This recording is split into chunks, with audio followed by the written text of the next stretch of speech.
जब मौसाजी यानी कि किशोर का सुबह नशा उतरा और उसे याद आया कि रात में उसने क्या घटिया हरकत कर दी, तब उसकी सिट्टी पिट्टी गुम हो गई।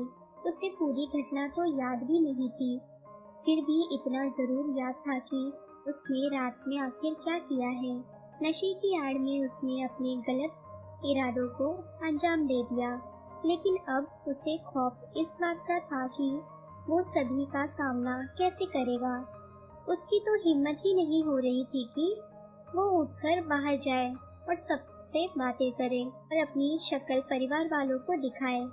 दरअसल कल रात किशोर के घर उसकी पत्नी ललिता के पीहर वाले आए हुए थे। घर में सभी पीहर वालों के लिए एक पार्टी रखी हुई थी। किशोर के घर में पार्टी के वक्त शराब पीना भी चलता था और सभी आदमी शराब लेते ही थे। किशोर भी पार्टी वगैरह में शराब पी लेता था, लेकिन वो कम ही पीता था क्योंकि उसे बहुत जल्दी चढ़ जाती थी और ज्यादा शराब भी उसे सूट नहीं होती थी। ललिता उसे हमेशा मना करती थी कि आपको जब सूट नहीं होती तो आपको दारू पीनी ही नहीं चाहिए। आप सुनते क्यों नहीं? अगर आपको इतना ही शौक है तो आप अकेले में पी लो, क्योंकि लोगों में पीने से आपका तमाशा बनता है और वो मुझे अच्छा भी नहीं लगता। लेकिन किशोर अपनी पत्नी की बात नहीं मानता था क्योंकि उसे सभी के साथ बैठकर पीना अच्छा लगता था। किशोर की इस आदत से सभी वाकिफ भी थे कि थोड़ी दारू पीते ही उसे बहुत ज्यादा नशा हो जाता है, इसलिए कोई उसकी बात पर भी ध्यान नहीं देता था ताकि माहौल खराब ना हो। लेकिन इस बार किशोर ने वैसा कुछ भी नहीं किया जैसा वो हर बार पीने के बाद करता था। ना वो ज्यादा बोला, ना उसने माहौल खराब किया और ना ही किसी से उसने झगड़ा किया, परंतु इस बार उसने इस सबसे बढ़कर कुछ ऐसी घटिया हरकत की जिससे कि सभी लोग शर्मसार हो चुके थे। किशोर की इज्जत सभी के सामने तार तार हो गई। हुआ यूं कि पार्टी में ललिता का पूरा परिवार मौजूद था। उसकी बहन की बेटी नगीता भी वही थी। नगीता 18 साल की थी और बहुत खूबसूरत थी। किशोर ने नगीता को बहुत वक्त के बाद देखा था और पहले कभी उसने नगीता पर ध्यान भी नहीं दिया था, पर आज उसने नगीता की खूबसूरती पर उसने ध्यान गया उसका। पूरी पार्टी में वो बहुत कम बोला और बस नगीता को ही देखता रहा, लेकिन किसी का भी इस बात पर ध्यान नहीं गया क्योंकि नगीता सभी के लिए एक बच्ची थी और कोई भी ऐसी हरकत के बारे में सोच भी नहीं सकता था। जैसे जैसे किशोर का नशा बढ़ता गया, वैसे वैसे नगीता का विचार उस पर ज्यादा हावी होता चला गया। नशे में वैसे भी इंसान को सही गलत का कुछ भी पता नहीं चलता क्योंकि उसके सोचने समझने की जो शक्ति होती है वो खत्म हो जाती है और खुद पर से कंट्रोल चला जाता है। और फिर किशोर को तो वैसे भी नशा ज्यादा ही होता था। ऐसे में उसका हाल और भी ज्यादा बुरा हो गया था। वो जानता था कि नगीता को लेकर उसके मन में बहुत से गलत ख्याल उमड़ रहे थे। नशा उसके अंदर की हैवानियत को हवा दे रहा था और उस मासूम बच्ची को लेकर उसके मन में कई घटिया उमंगें जाग रही थी जिन पर वो रोक भी नहीं लगा पा रहा था। जब सबने खाना खा लिया तब भी किशोर पिए जा रहा था। ऐसे में ललिता ने आकर उसे टोका और उससे कहा कि अब तो सब ने खाना भी खा लिया है, अब तो पीना बंद कर दो और खाना खाने चलो।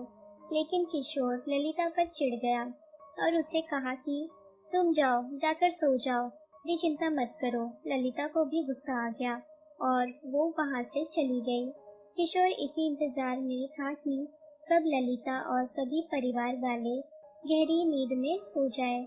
जब किशोर को लगा कि सब लोग सो चुके हैं, तब वो मौका पाकर नगीता के पास जाकर वहां पर बैठ गया। कुछ देर तक वो नगीता को ही देखता ही रह गया क्योंकि सोती हुई नगीता उसे और भी ज्यादा खूबसूरत लग रही थी। वो ये भी भूल गया कि नगीता एक मासूम बच्ची थी। हैवानियत ने उसके मन को पूरी तरह से घेर लिया था और उसने नगीता के पास जाकर गलत हरकत करने की कोशिश भी की थी, लेकिन किशोर की सोच के विपरीत नगीता किशोर के हाथ लगाते ही झटके से उठ गई।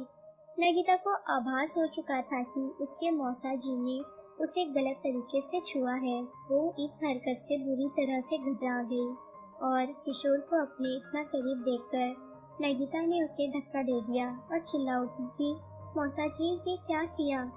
नगीता की घबराहट भरी चीख सुनकर सभी परिवार वाले जाग गए, दौड़कर उसके पास आए। जब सभी ने नगीता को इतनी डरी सहमी और रोती हुई देखा कि नशे में चूर कैलाश की तरह नशे में किशोर नीचे गिरा हुआ था, तब सभी समझ गए कि जरूर किशोर ने नगीता के साथ कोई गलत हरकत करने की कोशिश की है। नगीता तो इतनी ज्यादा डर गई थी कि वो तो बस रो ही जा रही थी, रो रही थी। ये सब देखकर ललिता की हालत भी बहुत खराब हो गई।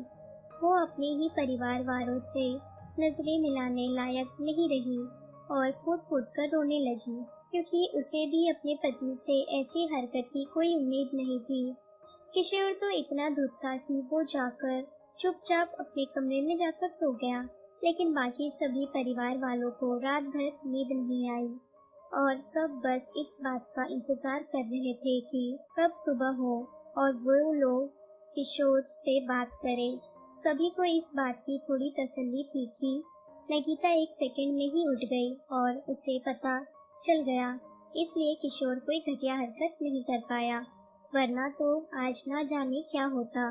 लेकिन अब उसकी नीयत का भी पता चलने के बाद शांत रहना सभी के लिए नामुमकिन सा था। सभी यही सोच रहे थे कि किशोर तो ऐसा व्यक्ति नहीं था, फिर उसने ऐसा कैसे कर दिया कोई। ललिता भी यही सोच रही थी कि माना मेरे पति में दारू पीने का ऐप था, लेकिन वो इतनी घटिया हरकत करेंगे ये तो मैं सोच भी नहीं सकती थी। सुबह जब किशोर की आंख खुली तो उसे थोड़ा थोड़ा याद आया कि उसके मन में नगीता को लेकर कितने गंदे विचार आ चुके थे और उसने नगीता के साथ अपने विचारों को हकीकत में तब्दील करने की भी कोशिश उसने की थी। अपनी हरकत पर वो इतना शर्मिंदा हो चुका था कि खुद नहीं समझ पा रहा था कि उसने ऐसी हरकत आखिर कैसे कर दी, कि असल में वो इतना घटिया व्यक्ति नहीं था। बाहर सबके सामने जाने की हिम्मत ही वो नहीं जुटा पा रहा था और उस मासूम बच्ची से तो वो नजरें मिलाने के विचार से भी डर रहा था। जैसे तैसे किशोर उठा, तब रूम से बाहर निकला तो गर्दन शर्म से झुकाकर सबके सामने खड़ा हो गया। सभी परिवार वाले वहीं पर बैठे हुए थे, उसने उठने का इंतजार कर रहे थे उसके। और ललिता तो इतनी गुस्से में थी कि उसने सोच लिया था कि आज वो भी ये घर हमेशा के लिए छोड़कर अपने परिवार वालों के साथ ही चली जाएगी।